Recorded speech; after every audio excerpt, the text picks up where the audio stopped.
कभी ऐसा महसूस होता है कि जिंदगी की सबसे बड़ी लड़ाई किसी और से नहीं बल्कि अपने ही मन से है। सुबह अलार्म बजता है पर मन कहता है बस 5 मिनट और। कोई जरूरी काम सामने पड़ा है पर मन 100 तरह के बहाने बना लेता है।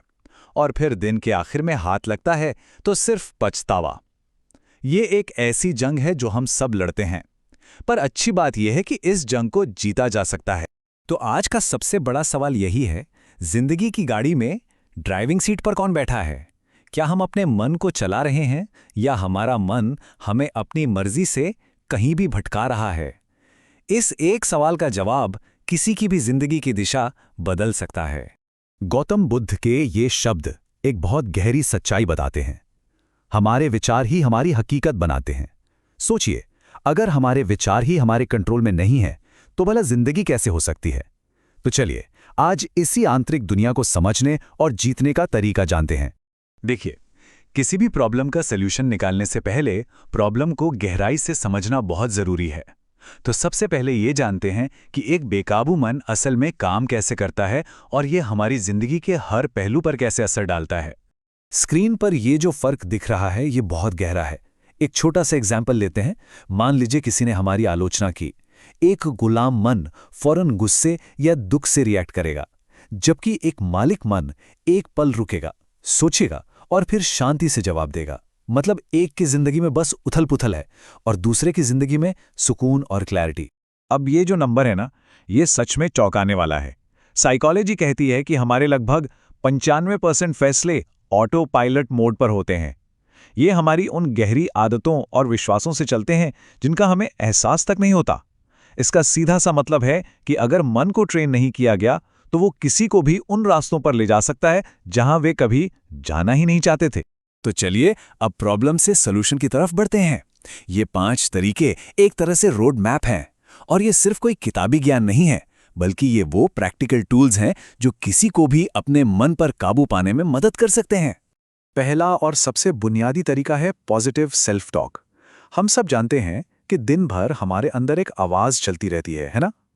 ये जो सेल्फ टॉक है, जो बातें हम खुद से करते हैं, शायद ये दुनिया की सबसे जरूरी बातचीत है, क्योंकि यही हमारे भविष्य की नींव रखती है। अब देखिए, इसका मतलब ये बिल्कुल नहीं है कि खुद से झूठ बोला जाए या खुद को झूठी तसल्ली दी जाए। इसका मतलब है जानबूझकर अपने विचारों को एक बेहतर, एक कंस्ट्रक्टिव दिशा देना। जब कोई बार बार खुद से कहता है अरे ये मुझसे नहीं होगा, तो उसका सबकॉन्शियस माइंड इसे सच मान लेता है और वैसी ही परिस्थितियां बनाने लगता है। ये कुछ बहुत ही आसान स्टेप्स हैं जिन्हें आज अभी से शुरू किया जा सकता है। जैसे बस इतना कहना कि एक गलती से मेरी पहचान नहीं बनती। ये एक लाइन ही मन का सारा बोझ हल्का कर देती है। यही छोटे छोटे बदलाव अंदर की इस लड़ाई को जीतने की शुरुआत है। हमारा दूसरा तरीका है मन को एक मंजिल देना, यानी एक क्लियर गोल सेट करना।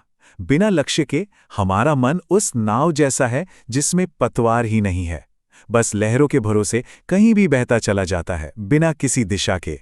ये बात बिल्कुल सही है।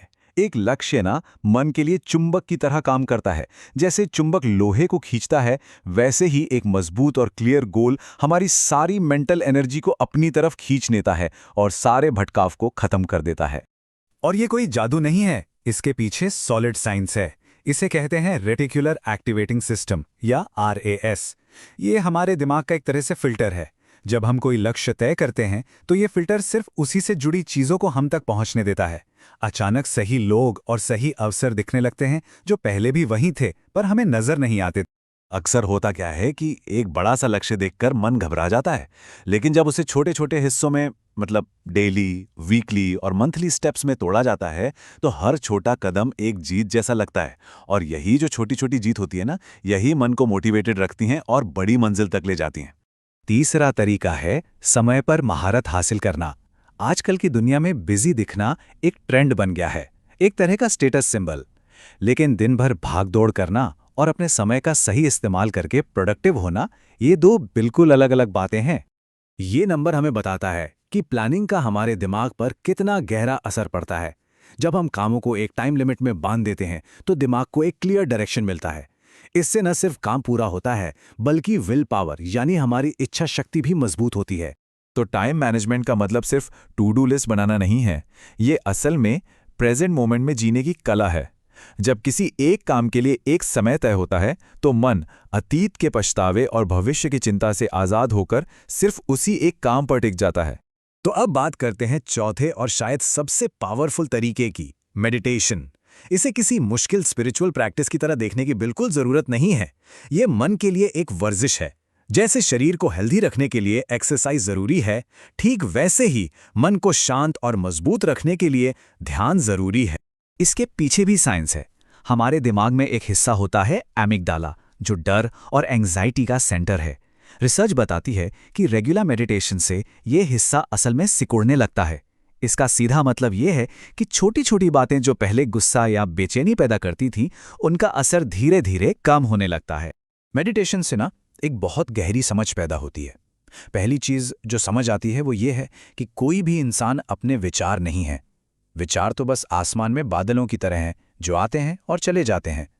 ये अपने विचारों से अपनी पहचान को अलग करने का पहला कदम है।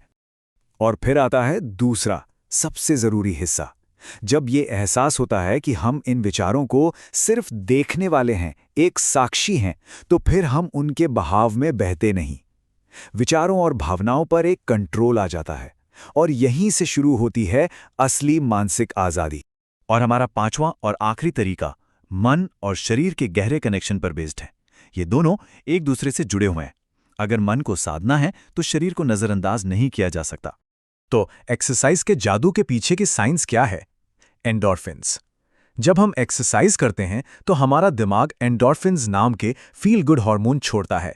ये स्ट्रेस और एंग्जाइटी को कम करने की एक नेचुरल दवा की तरह है, वो भी बिना किसी साइड इफेक्ट के। तो आखिर में एक बात याद रखना बहुत जरूरी है। मन पर जीत हासिल करना किसी मंजिल पर पहुंचना नहीं है। ये एक प्रैक्टिस है, एक सफर है। ये हर दिन किए जाने वाले अभ्यास और अनुशासन की एक लगातार चलने वाली प्रक्रिया है। तो ये पूरा डिस्कशन एक बहुत ही पावरफुल सवाल पर आके खत्म होता है। अब से किसी के मन को कौन चलाएगा? ये सवाल शक्ति वापस लौटाता है और इस यात्रा पर पहला कदम उठाने के लिए प्रेरित करता है। क्योंकि एक बात हमेशा याद रखनी चाहिए, मन पर जीत हासिल करना ही जिंदगी की सबसे बड़ी जीत है।